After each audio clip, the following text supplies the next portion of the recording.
കേൾക്കുന്നുണ്ടോ? Yes teacher. കേൾക്കുന്നു. Okay. അപ്പോൾ നമുക്ക് ടോട്ടൽ 76 പേരാണ് ഹിന്ദിയിലുള്ളത്. ഇപ്പോൾ കയറിയിരിക്കുന്നത് ഒരു 30ഓളം പേരൊക്കെ ഉള്ളൂ. അപ്പോൾ ഞാൻ കഴിഞ്ഞ ദിവസം ക്ലാസ്സിൽ പറഞ്ഞതായിരുന്നു, അതുപോലെ ഞാൻ ഗ്രൂപ്പിലും കാര്യം ഷെയർ ചെയ്ത കാര്യമായിരുന്നു. നമുക്കറിയാം, നമ്മുടെ പരിമിതി അറിയാലോ. അപ്പോൾ ഈ കോവിഡിന്റെ സാഹചര്യത്തിൽ നമുക്ക് എല്ലാ ദിവസവും ക്ലാസ് കിട്ടുന്നില്ല. ബാച്ച് വൈസ് ആയതുകൊണ്ട് തന്നെ നമുക്ക് ഒരു ബാച്ചിന് ഒരാഴ്ചയിൽ ഒരു ദിവസമാണ് ക്ലാസ് കിട്ടുന്നത്. അപ്പോൾ അങ്ങനെ പോകുമ്പോൾ നമുക്കത് പോർഷൻസ് കവർ ചെയ്യാൻ പറ്റത്തില്ല. അപ്പോൾ ഇനിയിപ്പോൾ ഡിസംബർ സെക്കൻഡ് വീക്കൊക്കെ ആകുമ്പോൾ ഫുൾ ടൈം ക്ലാസ് ആകും എന്ന് പറയുന്നുണ്ട്. എത്രത്തോളം സക്സസ് ആവും നമുക്ക് മുൻകൂട്ടി പറയാൻ പറ്റത്തില്ല. അപ്പോൾ അതുകൊണ്ടാണ് ഞാൻ ഓൺലൈനിലൂടെ എടുക്കാമെന്ന് വിചാരിച്ചത്. ഇപ്പോൾ ഇന്നും നാളെയുമായിട്ട് കുറച്ച് എടുക്കാമെന്ന് വിചാരിക്കുന്നു. അപ്പോൾ നിങ്ങളുടെ അഭിപ്രായങ്ങൾ അറിയിക്കുക. നാളെ നിങ്ങൾക്ക് ഏത് സമയത്താണ് നിങ്ങൾക്ക് ക്ലാസ് ഇരിക്കാൻ പറ്റുക എന്നുകൂടി അറിയിച്ചാൽ നമുക്ക് ഒരു യൂണിറ്റെങ്കിലും നമുക്ക് ഈ ആഴ്ച അങ്ങ് തീർക്കാൻ പറ്റും. ഓക്കെ. അപ്പോൾ റിസൾട്ട് വന്നു, എല്ലാവർക്കും നല്ല മാർക്കുണ്ടെന്ന് വിശ്വസിക്കുന്നു. ബാക്കി കാര്യങ്ങളൊക്കെ നമുക്ക് ക്ലാസ്സിൽ വരുമ്പോൾ നമുക്ക് കാര്യങ്ങൾ ചോദിക്കാം. എങ്കിലും ഒത്തിരി പേർക്ക് 100 മാർക്ക് സ്കോർ ചെയ്ത് എനിക്ക് വളരെയധികം സന്തോഷമുണ്ട്. അവർക്ക് ആദ്യമേ ഞാൻ അഭിനന്ദനങ്ങൾ അറിയിക്കുന്നു. ഓക്കെ, കേൾക്കുന്നുണ്ടോ? ആ ടീച്ചർ കേൾക്കുന്നുണ്ട്. ഓക്കെ. അപ്പോൾ നമ്മൾ ക്ലാസ്സിൽ നമ്മളിപ്പോൾ ഫസ്റ്റ് യൂണിറ്റിലെ ഫസ്റ്റ് കവിത എടുത്തിട്ടുണ്ടായിരുന്നു, മാതൃഭൂമി എന്ന കവിത. ഞാൻ ഒരു ബാച്ചിന് ഫസ്റ്റ് ബാച്ചിന് ഞാനത് കംപ്ലീറ്റ് ചെയ്തു. സെക്കൻഡ് ബാച്ചിന്റെ ക്ലാസ്സിൽ അത് എനിക്ക് കംപ്ലീറ്റ് ചെയ്യാൻ പറ്റിയിട്ടില്ല. കുറച്ച് സ്റ്റാൻസ് മാത്രമേ ഞാൻ എടുത്തിട്ടുള്ളൂ. അപ്പോൾ ആ ഒരു പോർഷൻസ് അവിടെ നിൽക്കട്ടെ. അപ്പോൾ അത് ഞാൻ നെക്സ്റ്റ് ദിവസം ക്ലാസ്സിൽ പോയി അവർക്ക് എടുക്കുന്നതായിരിക്കും. പിന്നെ ഇന്ന് നമ്മൾ ഫസ്റ്റ് യൂണിറ്റിലെ സെക്കൻഡ് ചാപ്റ്ററാണ് നമ്മൾ ഇന്ന് പഠിക്കാൻ പോകുന്നത്. നമ്മുടെ ഒന്നാമത്തെ ഇക്കായുടെ പേരെന്തായിരുന്നു?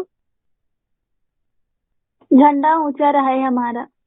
ഝണ്ട ഊഞ്ച രഹേ ഹമാര, അല്ലെ? നമ്മുടെ പതാക എപ്പോഴും ഉയർന്നിരിക്കട്ടെ. അതായത് എല്ലാ രംഗങ്ങളിലും നമ്മുടെ ഭാരതം ആ ഒരു അവരുടെ എന്താണ് ഭാരതത്തിന്റെ ആ ഒരു പേര് നിലനിർത്തട്ടെ എന്ന അർത്ഥത്തിലാണ് ഇത് കാണിക്കുന്നത്. അപ്പൊ ഇവിടെ ഈ മൂന്നാമത്തെ യൂണിറ്റില് സ്വാതന്ത്ര്യ സമരവുമായിട്ട് ബന്ധപ്പെട്ട കാര്യങ്ങളാണ്. നമുക്കറിയാം, നമ്മുടെ പൂർവികരെ ഒരുപാട് ത്യാഗങ്ങൾ സഹിച്ചിട്ടാണ് നമ്മൾ ഇന്ന് അനുഭവിക്കുന്ന ഈ ഒരു സ്വാതന്ത്ര്യം നമുക്ക് നേടിയെടുക്കുവാൻ സാധിച്ചത്. അപ്പൊ ആ ഒരു ഓർമ്മ പുതുക്കൽ പോലെയാണ് നമ്മുടെ ഒന്നാമത്തെ യൂണിറ്റ്. ഒന്നാമത്തെ ഒരു കവിതയായിരുന്നു നമ്മളത് പിന്നെ പഠിച്ചു കഴിഞ്ഞു. പിന്നെ അത് മനോഹരമായ ഒരു കവിതയാണ്, മൈഥിലി ശരൺ ഗുപ്ത എഴുതിയ ഒരു കവിത. അപ്പൊ അടുത്ത പാഠം എന്ന് പറയുന്നത് ഞാൻ പറഞ്ഞു, ബേട്ടി കെ നാമക്കേക്ക് പത്ര ഹെ, മകൾക്ക് എഴുതിയ മകളുടെ പേരിൽ എഴുതിയ ഒരു കത്ത്, ജവാബി പത്ര. ജവാബി പത്ര മാനെ ക്യാ ഹെ? ജവാബി പത്ര മറുപടി കത്ത്. മറുപടി കത്ത്. ഓക്കെ, മറുപടി കത്താണ്. അപ്പോ മകൾ അയച്ച കത്തിനുള്ള മറുപടി കത്താണ് നമ്മൾ ഇന്ന് പഠിക്കാൻ പോകുന്ന പാഠം, ബേട്ടി കെ നാം. तो यहाँ ഞാൻ നിങ്ങൾ സ്ക്രീൻ ഒന്ന് നോക്കുക. സ്ക്രീനിൽ നമ്മുടെ പുസ്തകത്തില് പിന്നെ ഒരു ചിത്രമുണ്ട്. അപ്പോൾ ഞാനത് സ്ക്രീനിൽ ഷെയർ ചെയ്യുന്നുണ്ട്. അപ്പോൾ നിങ്ങൾ എല്ലാവരും പുസ്തകം കൂടി എടുത്തു വയ്ക്കുക. അപ്പൊ അതില് നോക്കൂ, തുമിത്രോ ഈ ചിത്ര കിസ്കോ സൂചിത കർത്താ ഹെ. അവിടെ ഒരു ചിത്രമുണ്ട്, അല്ലെ? ഒരു പിക്ചർ ഉണ്ട്. അപ്പോൾ നിങ്ങൾക്ക് അറിയാവുന്നതാണ്, അത് എന്തിനെ സൂചിപ്പിക്കുന്നതാണ് ആ ഒരു ചിത്രം? പറയാമോ ആർക്കെങ്കിലും? ആ ഒരു പറയൂ. യുദ്ധം ആണ്, പക്ഷെ ഏറ്റവും ഫേമസ് ആയ ഒരു ബിൽഡിംഗ് ആണത്. Yes, Lal Qila. Very good. എന്താണ്? നമ്മുടെ റെഡ് ഫോർട്ട് മീൻസ് ചുവപ്പ് കോട്ട, അല്ലെ? നമ്മുടെ ഹിന്ദി में क्या कहते हैं? लाल किला कहते हैं. അപ്പോൾ ഇതെന്താണ്? ലാൽ കിലയാണ്. ലാൽ കില तो कहाँ पर स्थित है? लाल किला दिल्ली में स्थित है. तो देख ले, तो इसी किले पर भारत का राष्ट्रीय ध्वजा स्वतंत्रता के क्षण से शान से फहराता है. അപ്പോൾ അതിന്റെ പ്രത്യേകത എന്തുവാണ്? നമുക്ക് ഈ ഒരു കോട്ടയിലാണ്, കില മീൻസ് കോട്ടയാണ്, ഫോർട്ട്. അപ്പോ ആ ഒരു ഇതില് ഭാരതത്തിന്റെ രാഷ്ട്രീയ ധ്വജ മാനെ ക്യാ ഹെ? രാഷ്ട്രീയ ധ്വജ മാനെ ക്യാ ഹെ? National flag. National flag. Very good. നമ്മുടെ ദേശീയ പതാക നമുക്ക് എന്ന് സ്വാതന്ത്ര്യം കിട്ടിയോ അന്ന് മുതൽ നമ്മുടെ പതാക ഈ ഒരു ഫോർട്ടിൽ ഇങ്ങനെ പാറിക്കളിക്കുന്നുണ്ട്. എപ്പോഴും അവിടെ ആ ഒരു പതാക നമുക്ക് കാണുവാൻ സാധിക്കും. तो ഷാജഹാനെ ഇസെ ബൻവായ ഥ. ഇപ്പൊ ഷാജഹാനെ കുറിച്ച് നിങ്ങൾക്ക് അറിയാതിരിക്കും, നമ്മൾ ഒരുപാട് ഞാൻ വിശദീകരിക്കാനൊന്നും പോകുന്നില്ല, നമുക്ക് സമയം വളരെ കുറവാണ്. അപ്പോ നിങ്ങൾ 10ാം ക്ലാസ് വരെയൊക്കെ സോഷ്യൽ സയൻസ് പഠിച്ചവർക്കൊക്കെ കാര്യങ്ങളൊക്കെ അറിയാമായിരിക്കും. ഇപ്പൊ ഷാജഹാൻ ചക്രവർത്തിയാണ് ഈ ഒരു റെഡ് ഫോർട്ട് നിർമ്മിച്ചത്. അറിയാമോ? അത് അറിയാമോ? മിസ് അറിയാം. ഓക്കെ. അപ്പോ നോക്കൂ, ഇപ്പൊ നമ്മള് പഠിക്കാൻ പോകുന്നത് ബേട്ടി കെ നാം എന്ന പാഠമാണ്. അപ്പൊ ഇവിടെ അച്ഛൻ മകൾക്ക് എഴുതിയ ഒരു മറുപടി കത്താണ്. അപ്പൊ അച്ഛൻ ആരാണെന്ന് നമുക്ക് അറിയണം അല്ലെ? വേണ്ടേ? അറിയണ്ടേ? യെസ്, അറിയണം. അപ്പോ നോക്കൂ, तो हमें मालूम है तो 1947 के पहले तो यहाँ कौन राज करते थे? ബ്രിട്ടീഷുകാരാണ് അല്ലെ? അപ്പോ ഇവിടെ നമുക്കറിയാം 1947 ഓഗസ്റ്റ് 14th വരെ, 14th പകൽ വരെ നമ്മളെ ഭരിച്ചത് ആരായിരുന്നു? ബ്രിട്ടീഷുകാരായിരുന്നു അല്ലെ? ഉറപ്പല്ലേ? യെസ്, ഉറപ്പാണ്. അപ്പോ നമുക്കറിയാം അവരിവിടെ കച്ചവടത്തിനായിട്ട് വന്നു. പിന്നെ അവരവരുടെ ആധിപത്യം സ്ഥാപിക്കുകയായിരുന്നു. പല പല തരത്തിൽ അവര് രാജാക്കന്മാരെ തമ്മിൽ പിണക്കിയിട്ട് അല്ലെ, ആ ഒരു രീതിയിൽ അവർ നമ്മുടെ ഇന്ത്യ അവർ കീഴടക്കുകയായിരുന്നു. അപ്പൊ നോക്കൂ, तो बहादुर शाह जफर तो वो एक മുഗൾ ബാദ്ഷാ था. ഇതിന്റെ പേരെന്താണ്? ബഹാദൂർ ഷാ സഫർ. അദ്ദേഹം ആരായിരുന്നു? ഒരു മുഗൾ ചക്രവർത്തിയായിരുന്നു. കേട്ടിട്ടുണ്ടോ ഈ ഒരു പേര്? കേട്ടിട്ടുണ്ട്. അപ്പോ നമ്മുടെ ഭാരതം ബ്രിട്ടീഷുകാർ ഭരിക്കുന്ന സമയത്ത് ഇദ്ദേഹം ആരായിരുന്നു? ഡൽഹിയിലെ അവസാനത്തെ ചക്രവർത്തിയായിരുന്നു. ചക്രവർത്തി എന്നൊരു പേര് മാത്രമേ ഉള്ളൂ, യാതൊരു അധികാരവുമില്ല. കാരണം എന്താണ്? എല്ലാം നിയന്ത്രിക്കുന്നത് ആരായിരുന്നു? നിയന്ത്രണം ബ്രിട്ടീഷുകാരുടെ കയ്യിലായിരുന്നു നിയന്ത്രണം. അദ്ദേഹത്തിന്റെ ഒരു രാജാവ് അല്ലെങ്കിൽ ചക്രവർത്തി എന്നൊരു പേര് മാത്രമേ ഉണ്ടായിരുന്നുള്ളൂ. तो बहादुर शाह जफर अंतिम मुगल बादशाह रहे. तो 1857 के प्रथम स्वतंत्रता संग्राम के पश्चात कंपनी शासन के स्थान पर ब्रिटिश सरकार की प्रतिनिधि ने भारत में कॉलोनी शासन की शुरुआत की. നമുക്കറിയാം 1857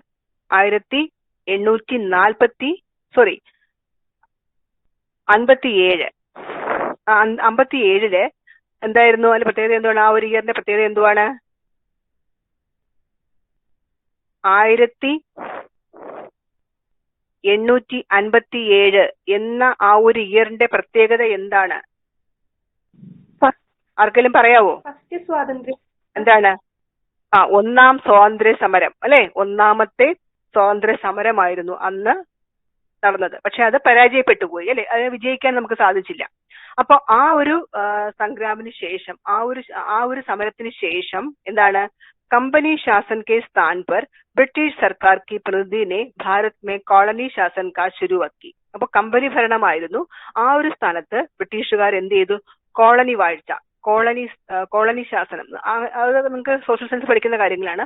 ആ ഒരു രീതി അവര് ആരംഭിക്കുകയുണ്ടായി. അപ്പൊ കമ്പനി ഭരണം മാറ്റിയിട്ട് കോളനി വാഴ്ചയാക്കി അവർ മാറ്റി. അപ്പൊ ആ ഒരു സമയത്തായിരുന്നു ഡൽഹിയിലെ രാജാവ് ആരായിരുന്നു? ബഹാദൂർ ഷാ സഫർ ആയിരുന്നു. നോക്കൂ, ആ ചിത്രത്തിന് താഴെയായിട്ട് കുറച്ച് കാര്യങ്ങളുണ്ട്. നോക്കൂ, ഒരു ചെറിയൊരു പാസേജ് കണ്ടുവോ? ഒരു ചെറിയ റെഡ് കളറില് കാണുന്നുണ്ടോ? ടെക്സ്റ്റ് ബുക്ക് കാണുന്നുണ്ട്. നോക്കിക്കോളൂ. ബ്രിട്ടീഷ് സർക്കാർ ने 1857 की स्वतंत्रता की पहली लड़ाई को परास्त कर दिया. उन्होंने दिल्ली के अंतिम मुगल शासक बहादुर शाह जफर को 4 दिसंबर 1858 को मगर नामक ब्रिटिश युद्धपोत से रंगून भेज दिया. रंगून में उन पर सख्त पहरा था. मिलने की इजाजत तो दूर, वे खुलकर किसी से बातचीत भी नहीं कर सकते थे. सख्त नजरबंदी के बावजूद बहादुर शाह जफर ने अपनी कुछ चिट्ठियां दिल्ली पहुंचाई.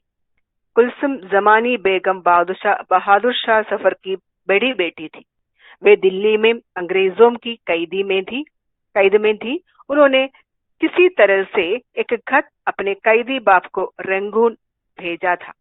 उसके जवाब में लिखी गई चिट्ठी यहाँ पेश है। तो നോക്കൂ, ब्रिटिश सरकार ने 1857 की स्वतंत्रता की पहली लड़ाई को परास्त कर दिया.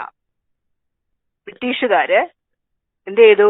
1857 നടത്തിയ നമ്മുടെ ആ ഒന്നാമത്തെ സ്വാതന്ത്ര്യ സമരം, ആ ഒരു സമരത്തെ, ആ ഒരു ലഹള, അല്ലെങ്കിൽ ആ ഒരു ലഡായി, അതിനെ എന്ത് ചെയ്തു? അവര് പരാജയപ്പെടുത്തി അല്ലെ. അവരുടെ മുമ്പിൽ നമുക്ക് ജയിച്ചു നിൽക്കാൻ പറ്റിയില്ല. ബ്രിട്ടീഷുകാരുടെ മുമ്പില് ഭാരതീയർക്ക് ജയിക്കാൻ സാധിച്ചില്ല. അപ്പൊ ആ ഒരു സമരം പരാജയമായിരുന്നു. ഉൻഹോനെ दिल्ली के अंतिम मुगल शासक बहादुर शाह जफर को 4 दिसंबर 1858 को मगर नामक ബ്രിട്ടീഷ് യുദ്ധപോത് സെ റംഗൂൺ ഭേജ് ദിയ. അപ്പൊ ആ ബ്രിട്ടീഷുകാർ എന്ത് ചെയ്തു? അപ്പൊ ഇന്ത്യക്കാരുടെ ആ ഒരു സമരത്തെ പരാജയപ്പെടുത്തിയപ്പോൾ അവർക്ക് കുറച്ചുകൂടി എന്താ പറയാ, ശക്തിയായി എന്ന് പറയാം അല്ലെ. അപ്പൊ അവരെന്ത് ചെയ്തു? ദില്ലിക്ക് അന്തിം മുഗൾ ശാസക്, ആ സമയത്ത് ഡൽഹിയിലെ അവസാനത്തെ മുഗൾ ശാസകരായിരുന്നു ബഹാദുർ ഷാ സഫർ ആയിരുന്നു. അദ്ദേഹത്തെ എന്ത് ചെയ്തു? 1858 അതാണ് 1858 ഡിസംബർ 4 എന്ത് ചെയ്തു? മഗർ നാമക് ബ്രിട്ടീഷ് യുദ്ധപോത് സെ റംഗൂൺ ഭേജ് ദിയ. മഗർ എന്ന് പേരുള്ള ബ്രിട്ടീഷ് യുദ്ധക്കപ്പൽ, യുദ്ധപോത് മീൻസ് യുദ്ധക്കപ്പൽ. മനസ്സിലാവുന്നുണ്ടോ? പറയുന്ന മനസ്സിലാവുന്നുണ്ടോ? യെസ്. അപ്പോ ആ 1858 ഡിസംബർ 4 നമ്മുടെ ഡൽഹിയിലെ അവസാനത്തെ രാജാവായിരുന്ന ബഹാദുർ ഷാ സഫറിനെ മഗർ എന്ന പേരുള്ള ബ്രിട്ടീഷുകാരുടെ യുദ്ധക്കപ്പൽ കയറ്റി എവിടേക്ക് അയച്ചു? റംഗൂൺ ഭേജ് ദിയ. റംഗൂണിലേക്ക് അദ്ദേഹത്തെ അയക്കുകയാണ്. നാട് കടന്നത് പോലെ റംഗൂണിലേക്ക് അയച്ചു. റംഗൂൺ മേ ഉൻ പർ സഖ്ത് പെഹരാ ഥാ. നോക്കൂ, റംഗൂണിൽ എന്തായിരുന്നു? ഉൻ പർ സഖ്ത് പെഹരാ ഥാ. പെഹരാ മാനെ ക്യാ ഹൈ? കാവൽ. അപ്പോ നോക്കൂ, റംഗൂണിലേക്ക് നാട് കടത്തി. അവിടെ പോയിട്ടും അദ്ദേഹത്തിന്മേലെ ശക്തമായ ഒരു കാവൽ ഉണ്ടായിരുന്നു. എന്നുവെച്ചാൽ എന്താണ് ശക്തമായ കാവൽ എന്ന് വെച്ചാൽ? അർത്ഥം എന്തുവാണ് അതിന്റെ അർത്ഥം? എന്തുവാണ്? മറ്റുള്ളവരെ കാവൽ, അതായത് ബ്രിട്ടീഷുകാരുടെ ആളുകൾ എപ്പോഴും ഇദ്ദേഹത്തെ നിരീക്ഷിക്കാനുണ്ടായിരിക്കും. ഇദ്ദേഹത്തിന് സ്വാതന്ത്ര്യത്തോടു കൂടി ഒന്നും ചെയ്യാൻ പറ്റത്തില്ല. ശക്തമായ കാവൽ ഏർപ്പെടുത്തി.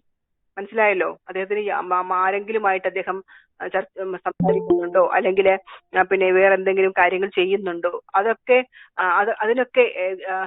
അതൊക്കെ വീക്ഷിക്കാനായിട്ട് ശക്തമായ കാവൽ ഏർപ്പെടുത്തി.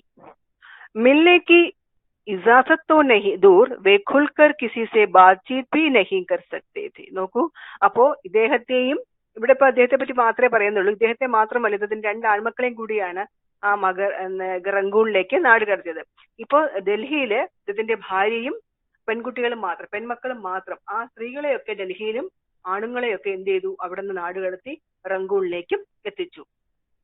तो मिलने की इजाजत तो दूर, കാണാനുള്ള ആ ഒരു ഇജാസത്ത്, അവസരം പോലുമില്ല. എന്താണ്? ഒത്തിരി നമ്മൾ ഇന്നത്തെ പോലെ യാതൊരു സൗകര്യങ്ങളൊന്നും അന്നൊന്നുമില്ല അല്ലെ. നമുക്ക് എവിടെ വേണമെങ്കിലും എപ്പോ വേണമെങ്കിലും പോകാം അല്ലെ. ഒരുപാട് ഫെസിലിറ്റീസ് നമുക്കിപ്പോ ഉണ്ട്. പക്ഷെ പണ്ട് കാലത്ത് അങ്ങനെ ആയിരുന്നില്ല അല്ലെ. ഇപ്പോ കാരണം വഴി പോലും അറിയാതെയാണ്, ചിലപ്പോ കണ്ണൊക്കെ കെട്ടിയായിരിക്കും കൊണ്ടുപോകുന്നത്. അപ്പൊ അതുപോലെ വളരെ വളരെ അകലെയായിരുന്നു. അപ്പോ കാണാനുള്ള ആ ഒരു എന്താ പറയുക, ഇജാസത്ത്, അങ്ങനെ ഒരു ആഗ്രഹം പോലും അല്ലെങ്കിൽ ആ ഒരു അവസരം പോലും ഇല്ല. പിന്നെയോ അതുപോലെ തന്നെ വെഖുൽക്കർ കിസി സെ ബാത്ചീത് ഭി നഹീ കർ സക്തേ ഥേ. മാത്രമല്ല മനസ്സ് തുറന്ന് ആരുമായിട്ടും സംസാരിക്കാൻ പോലും അദ്ദേഹത്തിന് സാധിക്കുമായിരുന്നില്ല. ആർക്കാണ്? ബഹാദുർ ഷാ സഫറിന്. तो सख्त नजरबंदी के बावजूद बहादुर शाह सफर ने अपनी कुछ चिट्ठियां दिल्ली पहुंचाई. നോക്കൂ, നാടിനോടുള്ള ഒരു സ്നേഹം, നാടിനോടുള്ള സ്നേഹം മാത്രമല്ല, തന്റെ കുടുംബവും എവിടെയാണ്? ഡൽഹിയിലാണ്. അപ്പോ ഭാര്യയുണ്ട്, പെൺമക്കളുണ്ട്. അപ്പൊ ആ ഒരു ടെൻഷൻ കൂടി മനസ്സിലുണ്ടായിരിക്കും. അപ്പൊ ഇത്രയൊക്കെ കാവലും ഇത്രയൊക്കെ നിയന്ത്രണങ്ങൾ ഉണ്ടായിട്ടും അദ്ദേഹം എന്ത് ചെയ്തു? സഖ്ത് നസർബന്ദി കെ ബാവജൂദ്, അങ്ങനെയൊക്കെ ഉണ്ടായിട്ടും അദ്ദേഹം എന്ത് ചെയ്തു? ബഹാദുർ ഷാ സഫറിനെ അപ്പനി കുछ ചിട്ടിയാം ദില്ലി പഹുഞ്ചായി. അദ്ദേഹം എഴുതിയ കുറച്ച് കത്തുകൾ അദ്ദേഹം എങ്ങനെയോ എവിടേക്ക് എത്തിച്ചു?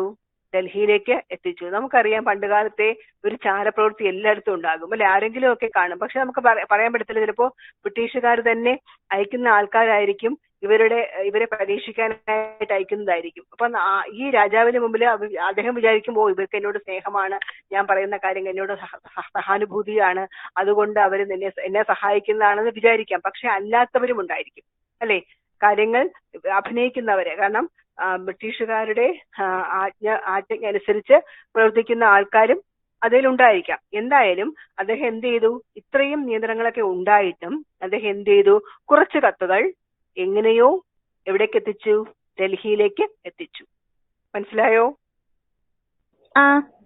യെസ്. കുൽസും ജമാനി ബേഗം ബഹാദുർ ഷാ സഫർ കി ബഡി ബേട്ടി थी. ഇപ്പൊ നോക്കൂ, കുൽസും ജമാനി ബേഗം പേരാണ്, മൂത്ത മകളുടെ പേരാണ്. ബഹാദുർ ഷാ സഫറിന്റെ മൂത്ത മകളുടെ പേരാണ് കുൽസും ജമാനി ബേഗം. ഇതിന്റെ മൂത്ത പുത്രിയായിരുന്നു.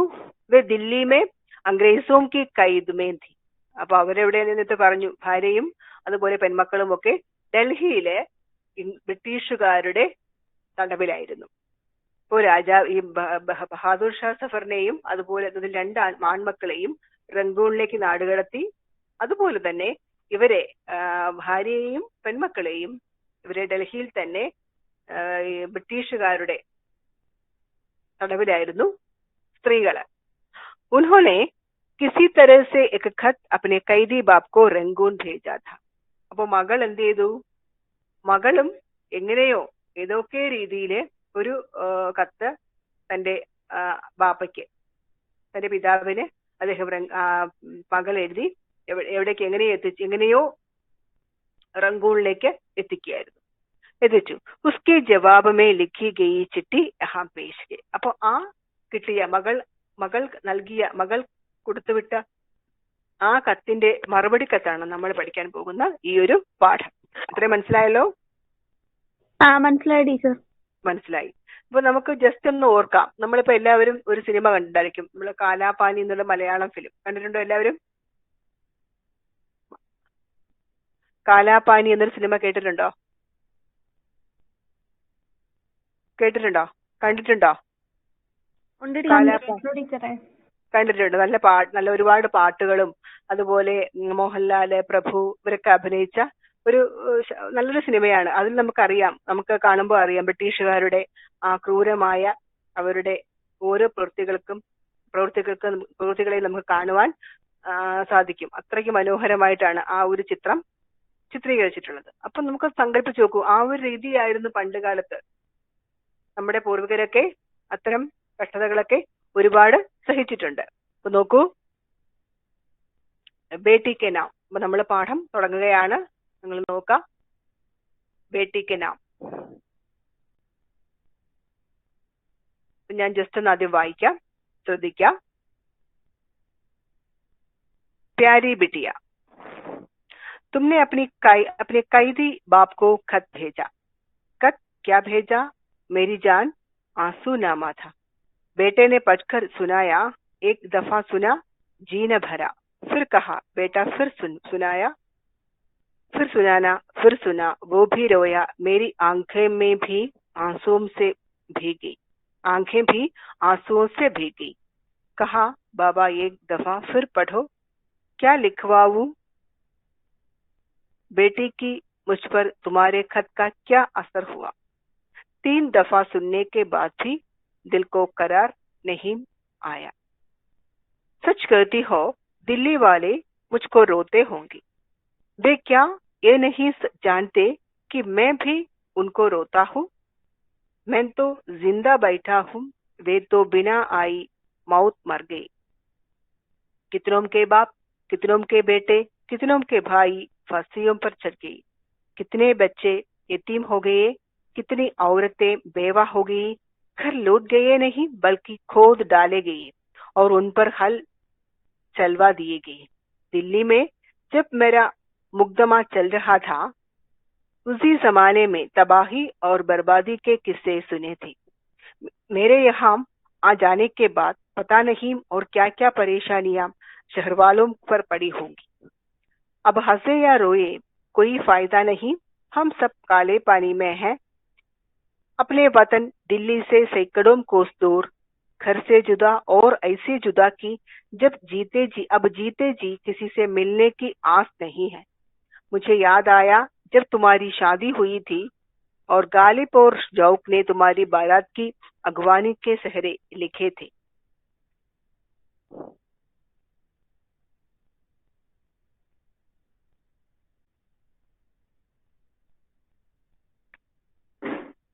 अब यहाँ न वो लाल किला है और न पहरेदार।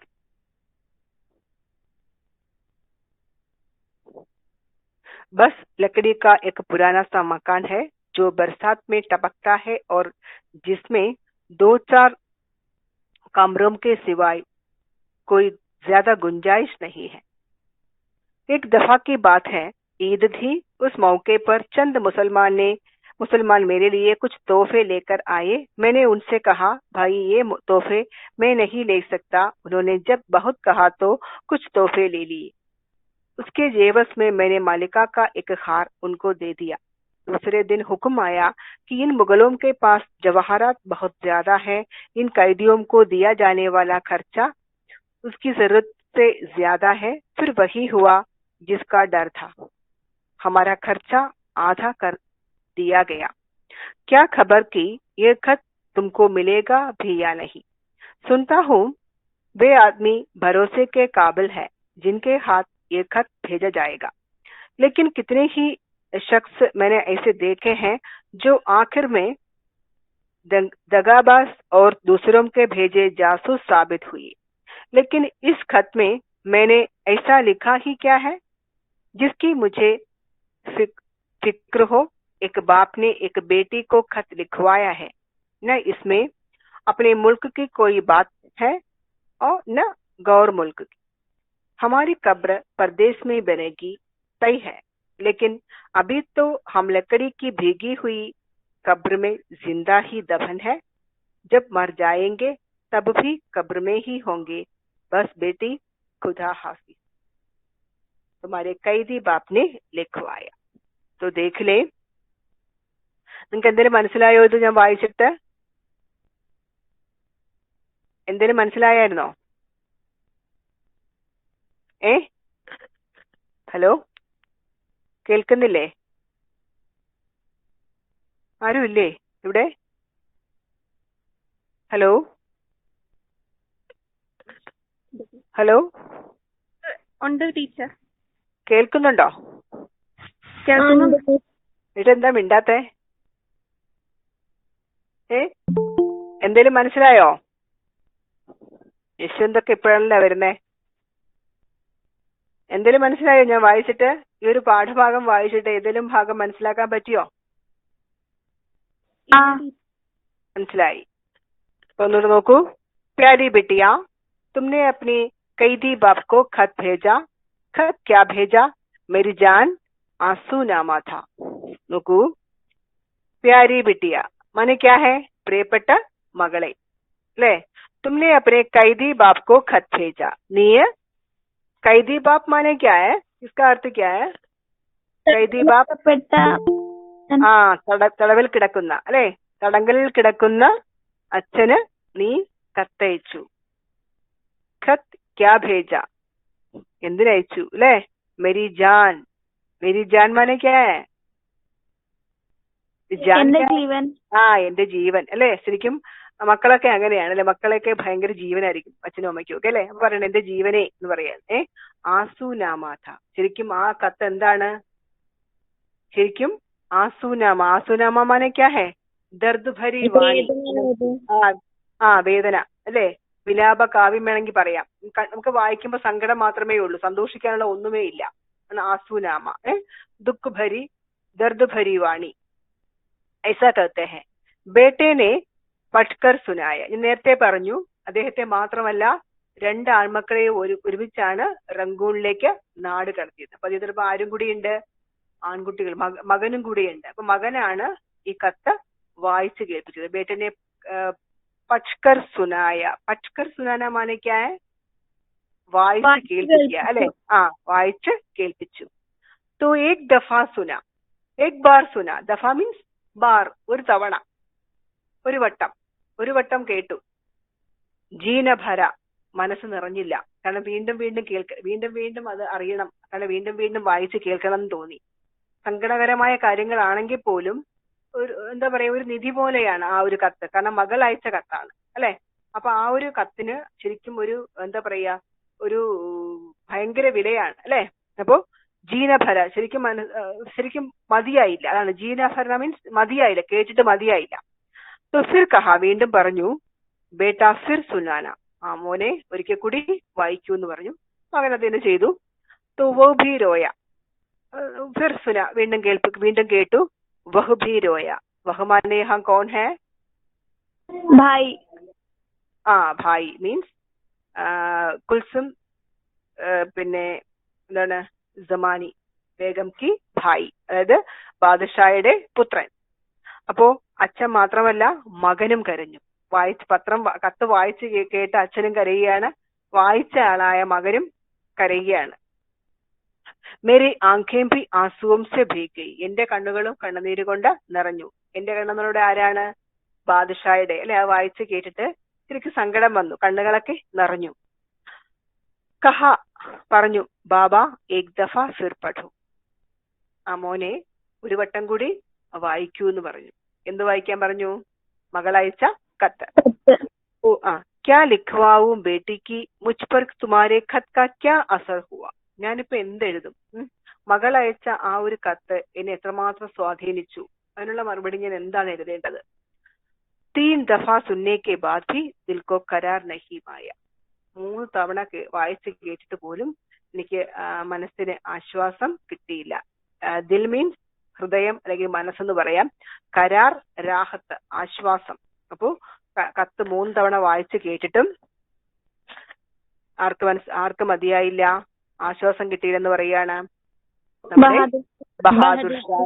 ബഹാദുർ ഷാ സഫറിന് ഒരു ആശ്വാസം കിട്ടില്ല. കാരണം വീണ്ടും വീണ്ടും വായിക്കണം എന്നൊരു മോഹമാണ് ഉണ്ടായത്. ഇത്രയും മനസ്സിലായോ? ഫസ്റ്റ് പാരഗ്രാഫ് മനസ്സിലായോ? മനസ്സിലായി ടീച്ചർ. മനസ്സിലായി. ദെൻ സെക്കൻഡ് പാരഗ്രാഫ് നോക്കൂ. सच कहती हो दिल्ली वाले मुझको रोते होंगे, सत्यम പറയാമല്ലോ. तो दिल्ली वाले मुझको रोते होंगे, तो दिल्ली वाले माने कौन है? दिल्ली वाले कौन है? ആരാണ്?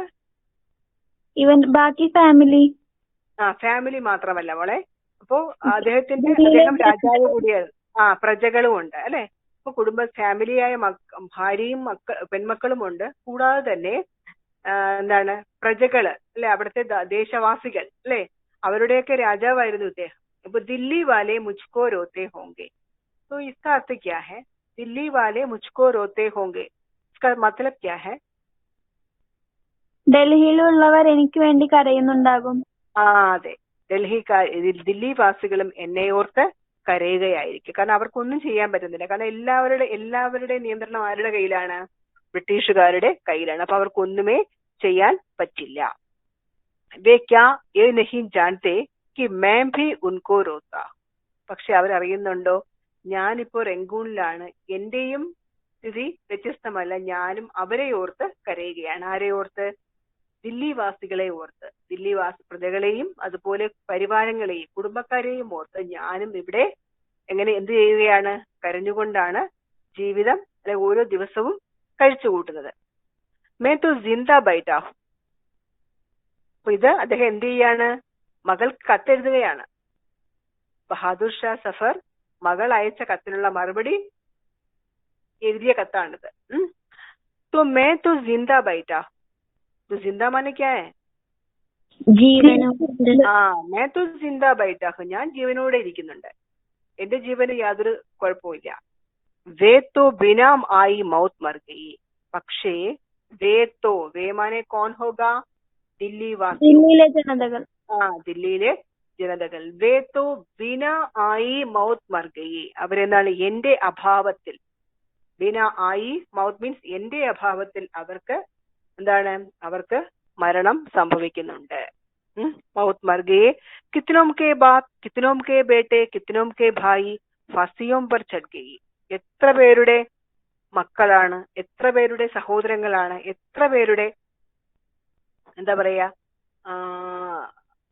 കിത്തനോം കെ ബാപ്പ്, പിതാക്കന്മാരല്ലേ. അപ്പൊ അച്ഛന്മാരെ നഷ്ടപ്പെട്ടവരുണ്ട്, സഹോദരന്മാരെ നഷ്ടപ്പെട്ടവരുണ്ട്, മക്കളെ, ആൺമക്കളെ നഷ്ടപ്പെട്ടവരുണ്ട്. ഓരോ ഫാമിലിയിലും ഓരോരുത്തരെയെങ്കിലും നഷ്ടപ്പെട്ടുകൊണ്ടേയിരിക്കുകയാണ്. ആരുടെ അഭാവത്തില്? എന്റെ ഒരു അഭാവത്തില് നാട്ടില് ഒരുപാട് നഷ്ടങ്ങൾ സംഭവിച്ചു കൊണ്ടേയിരിക്കുന്നു. അതിലെ പ്രത്യേകിച്ചും ആണുങ്ങളെയാണ് അവരൊക്കെ വധിച്ച് വീഴ്ത്തുന്നത്. കിത്തനോം കെ ബാപ്പ്, കിത്തനോം കെ ബേട്ടെ, കിത്തനോം കെ ഭായി ഫാസിയോം പർ ചढ़ गए. ഫാസിയോം പർ ചढ़ना माने क्या है? വധശിക്ഷയാണോ? വധശിക്ഷ മാത്രമല്ല, തൂക്കിലേറ്റുക അല്ലെ. വധശിക്ഷ തന്നെയാണ്, തൂക്കിലേറ്റിക്കുക. നമ്മളിപ്പോ പണ്ടൊക്കെ ജയിലിലിടുമ്പോഴത്തേക്കും വധശിക്ഷയ്ക്ക് വിധിക്കാന്ന് വെച്ചാൽ കുറെ കഴിയുമ്പോൾ ഇങ്ങനെ തൂക്കിക്കൊല്ലും അല്ലെ. അപ്പൊ അതുപോലെ ഇവിടെയും എന്ത് ചെയ്യാണ് ബ്രിട്ടീഷുകാര് അദ്ദേഹത്തിന്റെ അഭാവത്തില് ആൾക്കാരെ പിടിച്ചുകൊണ്ട് തൂക്കിക്കൊല്ലുകയാണ്. കിത്തനെ ബച്ചെ യതീം ഹോ ഗയി. അപ്പൊ അക്കാരണങ്ങളാൽ ഒരുപാട് കുട്ടികൾ എന്താകുന്നു? അനാഥരാകുന്നു അല്ലെ. യതീം ഹോന മാനെ ക്യാ ഹെ? യതീം മാനെ ക്യാ ഹെ? അനാഥർ അല്ലെ, നാഥനില്ലാത്തവർ, അച്ഛനില്ലാത്തവർ. അപ്പൊ ഒരുപാട് പേർ അച്ഛനില്ലാത്തവരായി മാറുന്നു. കിത്തനി ഔരത്തേം ബേവാ ഹോ ഗയി. എത്ര സ്ത്രീകളാണ് ബേവാഹോനെ ഹോന മാനെ ക്യാ ഹെ? വിധവകളാവുക അല്ലെ. ഭർത്താവ് മരിച്ചാൽ പിന്നെ എന്ത് പറയും നമ്മള്? വിഡോ എന്ന് പറയും അല്ലെ. അപ്പൊ കുട്ടികൾക്ക് അച്ഛന്മാരെ നഷ്ടപ്പെട്ടു, ഒരുപാട് സ്ത്രീകൾക്ക് അവരുടെ ഭർത്താക്കന്മാരെ നഷ്ടപ്പെട്ടു, അവരൊക്കെ വിധവകളായിട്ട് മാറി. तो घर लौट गए नहीं बल्कि खोद डाले गए और उन पर हल चलवा दिए गए. എത്ര ക്രൂരമായ മനസ്സാണ് ബ്രിട്ടീഷുകാരുടെ. എന്താണ് നോക്കൂ, കിത്തനെ പിന്നെ ഘർ ലൂട്ട് ഗയേ നഹി. ലൂട്ട്ന മാനെ ക്യാ ഹെ? വീടുകൾ കൊള്ളയടിക്കുക. ഇപ്പൊ ഇവര് എന്താ പറയാ, നമ്മളിപ്പോ ഇവര് പണ്ട് കാലത്ത് ഇവിടെ കച്ചവടത്തിന് വന്നപ്പോ ഇവര് നോക്കുമ്പോൾ രാജാക്കന്മാരുടെ കാലത്ത് ഒരുപാട് നമ്മുടെ പണ്ടത്തെ രാജാക്കന്മാരൊക്കെ അങ്ങനെയാണ്, ഒരുപാട് ആഭരണങ്ങളൊക്കെ അണിയും അല്ലെ. അങ്ങനെയാണ്. അപ്പൊ ഇതൊക്കെ ശരിക്കും അവരെ അട്രാക്ട് ചെയ്തു. അപ്പൊ എവിടെ പോയാലും നല്ല ഒരു സാമ്പത്തിക സോഴ്സ് ഉണ്ട്. അപ്പോ എന്ത് ചെയ്തു? ഓരോ വീടുകളിലും കയറി അതിനെ കൊള്ളയെടുക്കുന്നു. അവിടെയുള്ള സമ്പത്തുകളൊക്കെ ഇപ്പോ സ്വർണമായിട്ടും അല്ലാതെ ബാക്കി എന്തെങ്കിലുമായിട്ടൊക്കെ നല്ല വലിയ വലിയ വിലപിടിപ്പുള്ള പാത്രങ്ങളോ അങ്ങനെയൊക്കെ ഉണ്ടാകും. അതൊക്കെ കൊള്ളയടിക്കുകയാണ്. ഒരു വീട്ടിൽ കയറിയിട്ട് അതൊക്കെ കൊള്ളയടിക്കുന്നു. ലൂട്ട് ഗയേ നഹി ബൽക്കി ഖോദ് ഡാലേ. ഖോദന മാനെ ക്യാ ഹെ? കുഴിക്കുക. കുഴിക്കുക. നോക്കൂ, ഒരു വീട്ടിൽ കയറി അവിടെ വിലപിടിപ്പുള്ള സാധനങ്ങളൊക്കെ അവര് തട്ടിയെടുക്കുന്നു. അത് പോരാഞ്ഞിട്ട് ആ വീടിനെ എന്ത് ചെയ്യാണ്? ഖോദ് ഡാലേക്ക്, ഇതിനെ എന്താ പറയാ, നിലംപരിശാക്കുക, കുഴിച്ച് പിന്നീട് യാതൊരു ഉപയോഗവും ഇല്ലാത്ത രീതിയിൽ ആ വീടിനെ ആക്കുക. और उन पर हल चलवा दिए गई. ആ വീട് ഇടിച്ചു പൊളിച്ചിട്ട് അതിനെ പുറത്ത് കലപ്പ കൊണ്ട് ഉഴുതു മറിച്ച് നമ്മുടെ പാടങ്ങളെ പോലെ, നമ്മള് പാടത്ത് കൃഷി ചെയ്യുന്നത് എങ്ങനെയാണ്? ആദ്യം നമ്മളൊന്ന് മണ്ണിനെ ഒന്ന് ഇളക്കിയിടും, പിന്നീട് നമ്മള് കലപ്പ കൊണ്ട് അല്ലെ. കലപ്പ എന്ന് വെച്ചാൽ അറിയാവോ? ഹലോ, അറിയാം. നമ്മള് കാളകളെ കെട്ടിയിട്ട് അല്ലെ ആ വയലിനെ ഒന്ന് ഉഴുതു മറിക്കുന്നു. അപ്പൊ അതുപോലെയാണ് വീടുകളിൽ കയറി വിലപിടിപ്പുള്ള സാധനങ്ങൾ കൊള്ളയടിക്കുന്നു, പിന്നെ അതിനെ ഫുള്ള് നിലംപരിശാക്കുന്നു. അതിന്റെ മുകളില് എന്താ പറയാ, ഈ കലപ്പ കൊണ്ട് ഉഴുതു മറിച്ച് പിന്നീട് അവിടെ ആ ഒരു വീടിനെ കൊണ്ട് യാതൊരു പ്രയോജനവും ഇല്ലാത്ത രീതിയിൽ അതിനെ നശിപ്പിക്കുകയാണ് ഇവർ. എത്ര ക്രൂരമായ മനസ്സാണ് ബ്രിട്ടീഷുകാരുടെ അല്ലെ. देखो, दिल्ली में जब मेरा मुकदमा चल रहा था उसी जमाने में तबाही और बर्बादी के किस्से सुने थे. ഇപ്പോൾ ഡൽഹി ആയിരിക്കുമ്പോഴും ഞാനുമായിട്ടുള്ള ഈ ഒരു മുക്തമ മീൻസ് ഒരു കേസ്, അതായത് ബ്രിട്ടീഷുകാരും രാജാവും തമ്മിലുള്ള ഒരു പ്രശ്നം നിലനിൽക്കുന്ന സമയത്ത് പോലും എന്തുണ്ടായിരുന്നു? तो उसी जमाने में भी, ആ ഒരു സമയത്ത് പോലും തബാഹി ഓർ ബർബാദി, തബാഹി മീൻസ് നഷ്ടപ്പെടൽ, ഇതുപോലെ നഷ്ടപ്പെടൽ, അത്തരം സംഭവങ്ങളൊക്കെ ഉണ്ടായിരുന്നു. ഇത്രയും അധികമില്ലെങ്കിൽ പോലും വളരെ റയർ ആയിട്ടെങ്കിലും അദ്ദേഹം അവിടെ ഉള്ളപ്പോഴും ഈ ഒരു കാര്യങ്ങളൊക്കെ ബ്രിട്ടീഷുകാര് ചെയ്യുന്നുണ്ടായിരുന്നു. തബാഹി ഓർ ബർബാദി, ബർബാദി മീൻസ് നശിപ്പിക്കൽ. അപ്പോ നഷ്ടപ്പെടുത്തലും നശിപ്പിക്കലും ഇവര് ചെയ്യുന്നുണ്ടായിരുന്നു. मेरे हम आ जाने के बाद पता नहीं और क्या क्या परेशानियां चरवालों पर पड़ी होगी. അപ്പോ ഞാൻ ഇവിടെ വന്നതിന് ശേഷം रंगून ജയില്, रंगूनिലേക്ക് വന്നതിന് ശേഷം तो वहां क्या क्या हो जाए उस पर उसी के बारे में मुझे कोई पता नहीं. അപ്പോ ഞാൻ വന്നതിന് ശേഷം അവിടെ എന്തൊക്കെ സംഭവിച്ചു അതിനെ പറ്റിയൊന്നും എനിക്ക് യാതൊരു അറിവും ഇല്ല. എന്തൊക്കെ സംഭവിക്കും ഉറപ്പാണ്, കാരണം ഞാൻ ഉള്ളപ്പോൾ പോലും അവർ ചെയ്യുമായിരുന്നു. പിന്നെ ഇല്ലാത്തപ്പോഴുള്ള അവസ്ഥ പറയുകയേ വേണ്ട അല്ലെ. അവർക്ക് എന്താ പറയുക ലൈസൻസ് കിട്ടിയതുപോലെ ആകും. തോ അബ് ഹസേ യാ റോയെ കോയി ഫായദ നഹി. ഇപ്പൊ ചിരിക്കണോ കരയണോ, ചിരിച്ചിട്ടോ കണ്ടിട്ടോ യാതൊരു കാര്യവുമില്ല. കാരണം ഒന്നും ചെയ്യാൻ പറ്റില്ല. കാരണം എല്ലാ സൈഡും ഇവര് അങ്ങ് ലോക്ക് ചെയ്ത് കഴിഞ്ഞു. ഇവർക്കെതിരായിട്ട് ഒന്നുമേ ചെയ്യാൻ പറ്റില്ല. ബ്രിട്ടീഷുകാർക്കെതിരായിട്ട് ഒന്നുമേ ചെയ്യാൻ സാധിക്കില്ല. തോ ഹം സബ് കാലേ പാനി മേ ഹെ. അപ്പൊ ഞങ്ങൾ എല്ലാവരും എവിടെയാണ്? കാലേ പാനി മാനെ ക്യാ ഹെ? നാട് കടത്തൽ. നാട് കടത്തി, ഞങ്ങളെയൊക്കെ നാട് കടത്തി കഴിഞ്ഞു. अपने वतन दिल्ली से सैकड़ों कोस दूर. വതൻ മീൻസ് ദേശ്, സ്വന്തം നാടായ ദില്ലിയിൽ നിന്നും നൂറുകണക്കിന് മൈലുകൾക്കപ്പുറമാണ് ഇപ്പോ ഈ റംഗൂൺ. ഇന്നൊക്കെ ആണെങ്കിൽ ഒരുപാട് സംവിധാനങ്ങളുണ്ട് അല്ലെ, എവിടേക്ക് വേണമെങ്കിൽ നമുക്ക് എത്താൻ പറ്റും. പക്ഷെ പണ്ട് കാലത്ത് അങ്ങനെയൊന്നും അല്ലായിരുന്നു. അപ്പൊ ഒത്തിരി അകലെയാണ്. യാതൊരു എന്താ പറയുക, സങ്കല്പിക്കാനേ വയ്യ ഇനി സ്വന്തം നാട് കാണാൻ പറ്റും എന്ന ഒരു സങ്കല്പം പോലും ഇല്ല. അതോ സൈക്കഡും കോസ് മീൻസ് മൈൽ എന്ന് പറയും. കോസ് ദൂർ घर से जुदा और ऐसे जुदा की अब जीते जी किसी से मिलने की आस नहीं है. നോക്കൂ, घर से जुदा, जुदा माने क्या है? പിരിഞ്ഞു നിൽക്കുക, വീടിൽ നിന്നും പിരിഞ്ഞു. ഓർ ഐസേ ജുദ, മാത്രമല്ല അപ്പൊ നമുക്ക് വീട് വിട്ട് നമ്മൾ പോകുമ്പോൾ നമുക്കൊരു പ്രതീക്ഷയുണ്ടാകും, നമുക്ക് തിരിച്ചു വരാമല്ലോ. അല്ലെ, നമ്മളിപ്പോ വേറെ എവിടേക്ക് പോകുന്നു, വീട്ടിൽ നിന്നും പോകുന്നു, കുറച്ചുനാൾ കഴിയുമ്പോൾ നമ്മൾ വീട്ടിലേക്ക് വരാം എന്നൊരു പ്രതീക്ഷയുണ്ട് അല്ലെ. പക്ഷെ ഇവിടെ അങ്ങനെയല്ല, ശരിക്കും എല്ലാം ഉപേക്ഷിച്ച് പോയ രീതിയാണ്. അപ്പൊ ഖർസേ ജുദ और ऐसे जुदा की अब जीते जी, ആ ഒരു വിടവാങ്ങൽ എങ്ങനെയാണ്? ആ ഒരു എന്താ പറയാ, ആ വേർപെടൽ എങ്ങനെയാണ്? अब जीते जी किसी से मिलने की आस नहीं है.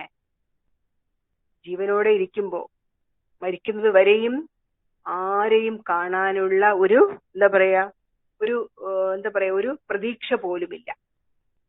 മനസ്സിലായോ? ഇനി ഇവിടെ കിടന്ന് മരിച്ചാൽ മതി, മരിക്കുന്നതിന് മുമ്പ് എന്റെ ബന്ധുക്കളെയോ അല്ലെങ്കിൽ എന്റെ പ്രജകളെയോ കാണാൻ സാധിക്കുമെന്നൊരു പ്രതീക്ഷ പോലും ആർക്കില്ല? ബഹാദുർ ഷാ സഫറിന് ഇല്ല. എല്ലാ പ്രതീക്ഷകളും നഷ്ടപ്പെട്ട രീതിക്കാണ് അദ്ദേഹം ആ റംഗൂണില് കഴിയുന്നത്. तो मुझे याद आया जब तुम्हारी शादी हुई थी और गालिब और जौक ने तुम्हारी बारात की अगवानी के सहरे लिखे थे. അപ്പൊ എനിക്കിപ്പോ ഓർമ്മ വരികയാണ്. അപ്പൊ മൂത്ത മകൾക്ക് എഴുതുന്ന കത്താണ്. അപ്പൊ എനിക്ക് ഓർമ്മ വന്നു, എന്താണ്? ജബ് തുമാരി ഷാദി ഹുയി. അപ്പൊ മകളുടെ വിവാഹ ദിവസം അദ്ദേഹം ഓർക്കുകയാണ്. ഇതിന്റെ വിവാഹം എന്ന സമയത്ത് ഓർ ഗാലിബ് ഓർ ജൗക്കിനെ, ഗാലിബ് ഓർ ജൗക്ക് എന്ന് വെച്ചാൽ രണ്ട് കവികളാണ്, അന്തപുരത്തിലെ ഈ പാട്ട് പാടുന്ന കവികൾ, അന്തപുരത്തിലെ കവികൾ. അപ്പൊ അവര് എന്ത് ചെയ്തു?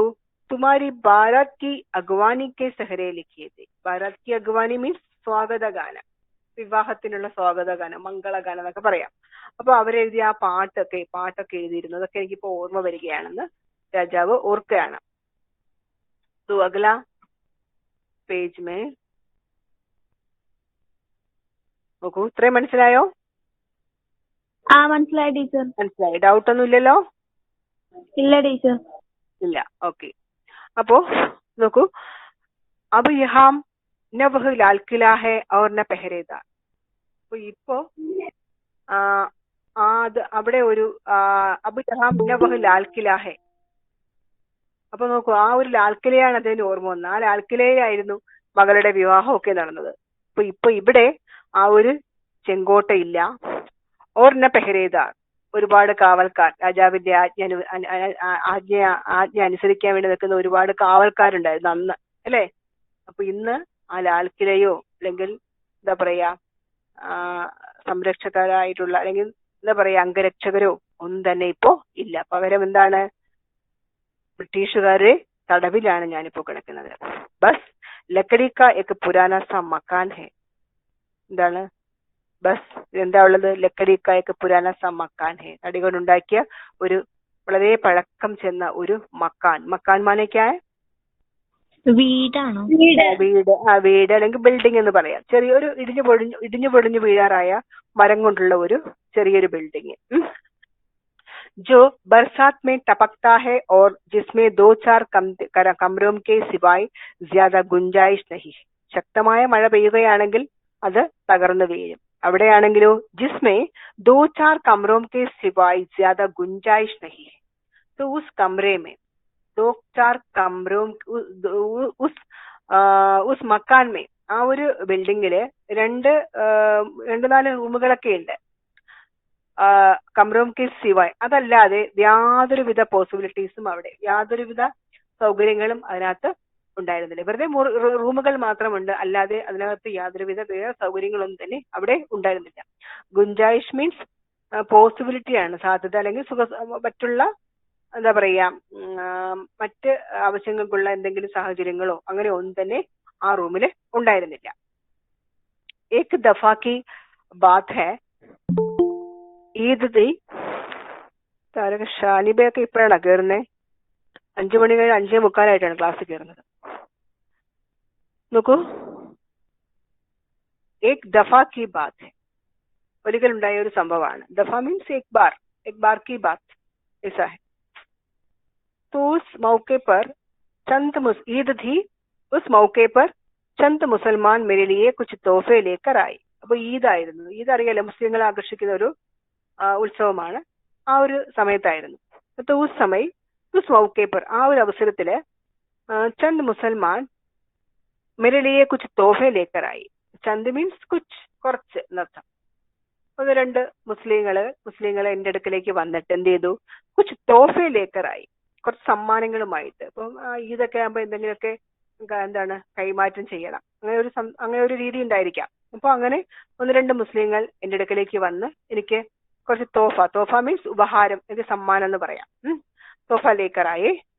तो मैंने उनसे कहा ഭായി ഏ തോഫെ മേ നഹി ലേ സക്ത. അപ്പൊ ഞാൻ പറഞ്ഞു, എനിക്ക് എന്തിനാ ഇപ്പൊ സമ്മാനം, അല്ലെ ഇവിടെ തളവി കിടക്കുന്ന എനിക്ക് എന്തിനാണ് സമ്മാനം, അതിന്റെ ആവശ്യമില്ല, എനിക്ക് എടുക്കാൻ പറ്റില്ല, എനിക്ക് വേണ്ട, എനിക്ക് സ്വീകരിക്കാൻ സാധിക്കില്ല എന്ന് ഒരുപാട് തവണ നമ്മുടെ ബഹാദുർ ഷാ സഫർ അവരോട് പറയുകയുണ്ടായി.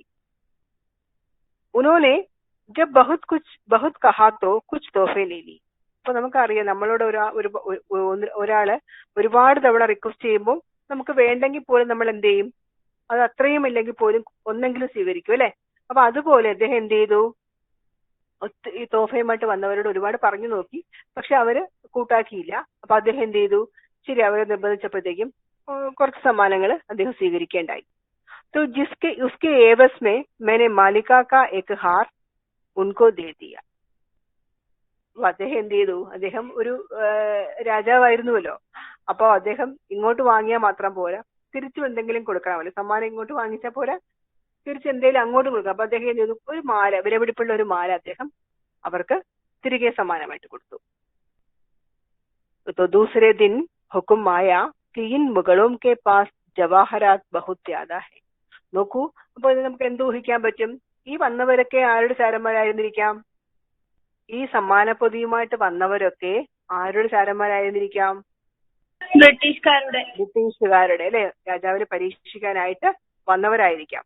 അപ്പൊ അടുത്ത ദിവസം ഉത്തരവിറക്കി, എന്താണ്, ഇൻ മുഗളോം കെ പാസ് ജവഹറാത്ത് ബഹുത് ജ്യാദാ ഹെ. ഈ മുഗളന്മാരുടെ പക്കല് ഒരുപാട് ജവാഹറാത്ത് മീൻസ് രത്നങ്ങൾ,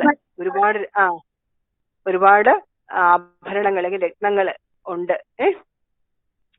फिर वही हुआ तो इन कैदियों को दिया जाने वाला खर्चा इनकी जरूरत से ज्यादा है.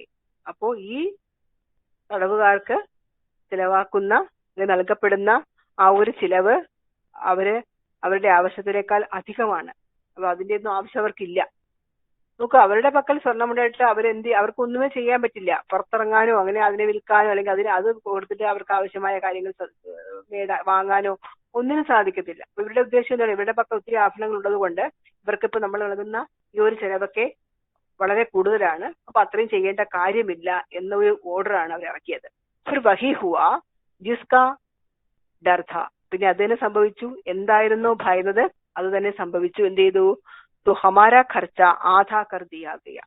ഞങ്ങളുടെ ചിലവ് ഇപ്പോൾ ഉള്ളതിന്റെ പകുതിയാക്കി കുറച്ചു. ഇപ്പോൾ ഉള്ളതിന് ചിലപ്പോൾ രാവിലെയും രാത്രിയുമായിരിക്കാം ഭക്ഷണം കൊടുക്കുക, അല്ലെങ്കിൽ ഉച്ചയ്ക്കും രാത്രിയുമായിരിക്കാം, ചിലപ്പോൾ ഒരു നേരമായിരിക്കാം. അപ്പൊ അതിനെ പകുതിയാക്കി. ചിലപ്പോൾ 2 നേരമാണ് എങ്കിൽ കൊടുക്കുന്ന ഭക്ഷണമൊക്കെ ഒരു നേരമാക്കി കുറച്ചു. മനസ്സിലായോ? മനസ്സിലായി. നോക്കൂ, ലാസ്റ്റ് പാരഗ്രാഫ് നോക്കൂ. ക്യാ ഖബർ कि ये खत तुमको मिलेगा भी या नहीं.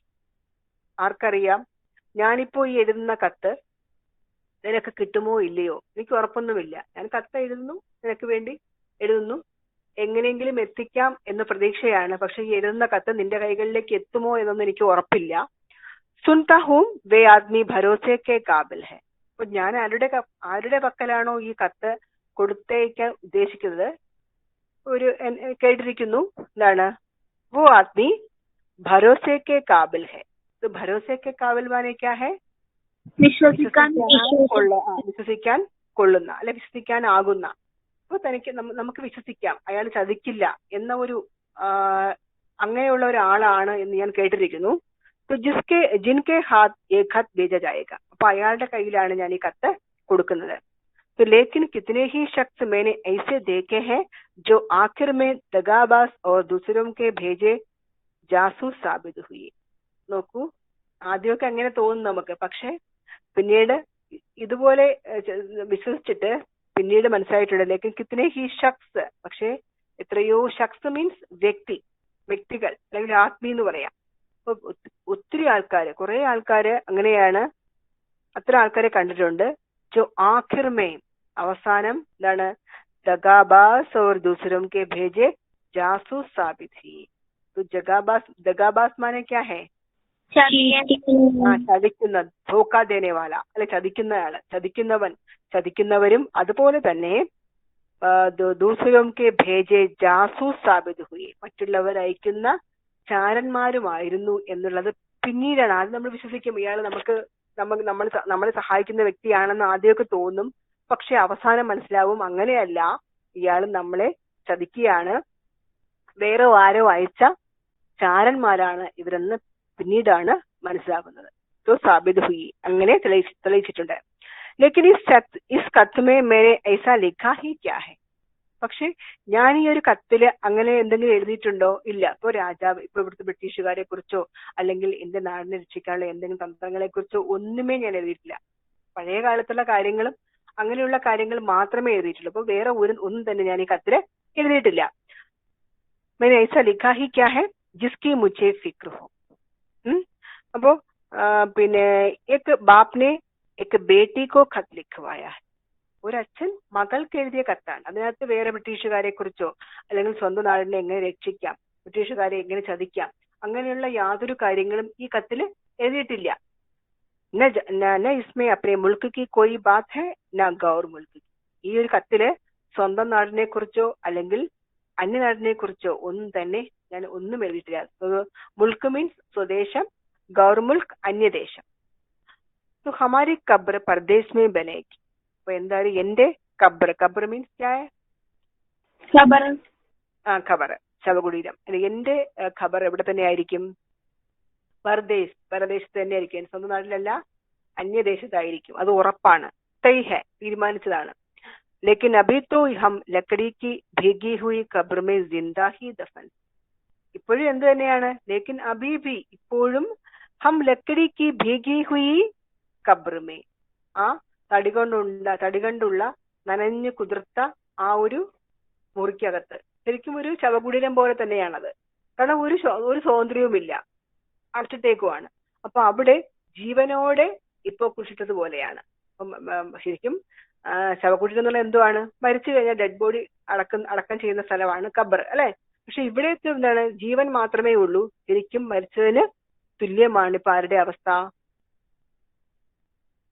ബഹാദൂർ ഷാ സഫറിന്റെ അവസ്ഥ. तो जब मर जाएंगे तब भी कब्र में भी होगी. മരിച്ചു കഴിയുമ്പോഴും ഇതുപോലെ തന്നെ ഖബറിൽ തന്നെ ആയിരിക്കും. ബസ് ബേട്ടി ഖുദാ ഹാഫിസ്. നിർത്തുകയാണ് മകളെ ഖുദാ ഹാഫിസ്. ഖുദാ ഹാഫിസ് മീൻസ് നമ്മള് എന്താ പറയാ, ഗുഡ് ബൈ എന്ന് പറയുന്നത് ആ ഒരു രീതിയാണ്. അപ്പൊ ഇത്രയുമാണ് കത്ത്. അപ്പൊ നിങ്ങൾ വായിച്ചു നോക്കുക. ഡൗട്ട്സ് ഉണ്ടെങ്കിൽ നോട്ട് ചെയ്ത് വെക്കുക. നെക്സ്റ്റ് ഡേ ക്ലാസ്സിൽ വരുമ്പോൾ ചെയ്യാം. പിന്നെ ഇത് നോട്ട്സ് ഒക്കെ ഞാൻ ഗ്രൂപ്പിൽ ഷെയർ ചെയ്യാം. അപ്പോ നമ്മള് പിന്നെ മാതൃഭൂമിയുടെ നോട്ട് എഴുതിയായിരുന്നോ? മാതൃഭൂമിയുടെ നോട്ട് എഴുതിയായിരുന്നു? ഇല്ല. അപ്പൊ ഞാനത് ഗ്രൂപ്പിൽ ഷെയർ ചെയ്യാം. അപ്പൊ ഇത്രയും വായിച്ചു നോക്കാം. ഡൗട്ട്സ് ഉണ്ടെങ്കിൽ മാർക്ക് ചെയ്ത് വെക്കാം. അപ്പൊ നാളെ നിങ്ങൾക്ക് ഏത് സമയത്താണ് നിങ്ങൾ ഫ്രീ ആവുക? നാളെ എന്തെങ്കിലും നിങ്ങൾ ബിസി ആണോ? നാളെ ക്ലാസ് എടുക്കാൻ പറ്റുമോ ഒന്ന് പറയൂ. ടീച്ചർ നാളെ രാവിലെ ഒരു 10 മണിക്ക് ശേഷം. പറയൂ, നിങ്ങൾ ടൈം പറയൂ. ഞാൻ ഓക്കെയാണ്. 10 to 11. Okay, 10 to 11, 10 to 11. Okay ആണല്ലോ? നമുക്ക് ഉറപ്പിക്കാലോ? എല്ലാവരും സമ്മതമല്ലേ എല്ലാവർക്കും? അവരെന്താ മിണ്ടാത്തെ? ആണ്. ഇപ്പൊ ഞാൻ ഗ്രൂപ്പിൽ അത് ഷെയർ ചെയ്തേക്കാം. 10 to 11 ആണ് നെക്സ്റ്റ് ഡേയുടെ ക്ലാസ് ഒന്ന് ഇട്ടേക്കാം. അപ്പോൾ ജസ്റ്റ് വായിച്ചു നോക്കുക. ഡൗട്ട്സ് ഉണ്ടെങ്കിൽ നിങ്ങൾ മാർക്ക് ചെയ്ത് വെക്കുക. ക്ലാസ്സിൽ വരുമ്പോൾ ചോദിക്കാം. അപ്പോൾ ഞാൻ നാളെ അടുത്ത പാഠമായിരിക്കും എടുക്കുന്നത്. നമുക്ക് വർക്കുകളൊക്കെ ക്ലാസ് ചെയ്യാം, അല്ലെങ്കിൽ പിന്നെ അത് നമുക്ക് എന്തെങ്കിലും വഴി കണ്ടെത്താം. അപ്പോൾ നമുക്ക് അടുത്ത ഈ യൂണിറ്റിൽ ഒരു സ്പീച്ചും കൂടെ ആയാൽ നമ്മളെ ഫസ്റ്റ് യൂണിറ്റ് കഴിയും. നാളെ നമുക്ക് പറ്റുവാണെങ്കിൽ ആ സ്പീച്ചും കൂടി അങ്ങ് തീർക്കാം. എന്ത് പറയുന്നു? ഓക്കെ, അപ്പൊ നമുക്ക് വൈൻഡപ്പ് ചെയ്താലോ? ഓക്കെ, അപ്പൊ വായിച്ചു നോക്കൂ. നിങ്ങള് ഡൗട്ട്സ് സ്പീഡായി പോയോ ക്ലാസ് എടുത്തത്? ഇല്ല. ഓക്കെ, അപ്പൊ നിങ്ങൾ വായിച്ചു നോക്കുക, നന്നായിട്ട് വായിച്ചു നോക്കുക. വായിച്ചു നോക്കിയിട്ട് ഏതൊക്കെ ഭാഗത്താണ് നിങ്ങൾക്ക് ഡൗട്ട് ഉള്ളത് അതൊന്ന് മാർക്ക് ചെയ്ത് വെക്കാം. ക്ലാസ്സിൽ വരുമ്പോൾ നമുക്ക് ഡിസ്കസ് ചെയ്യാം. Okay okay, by.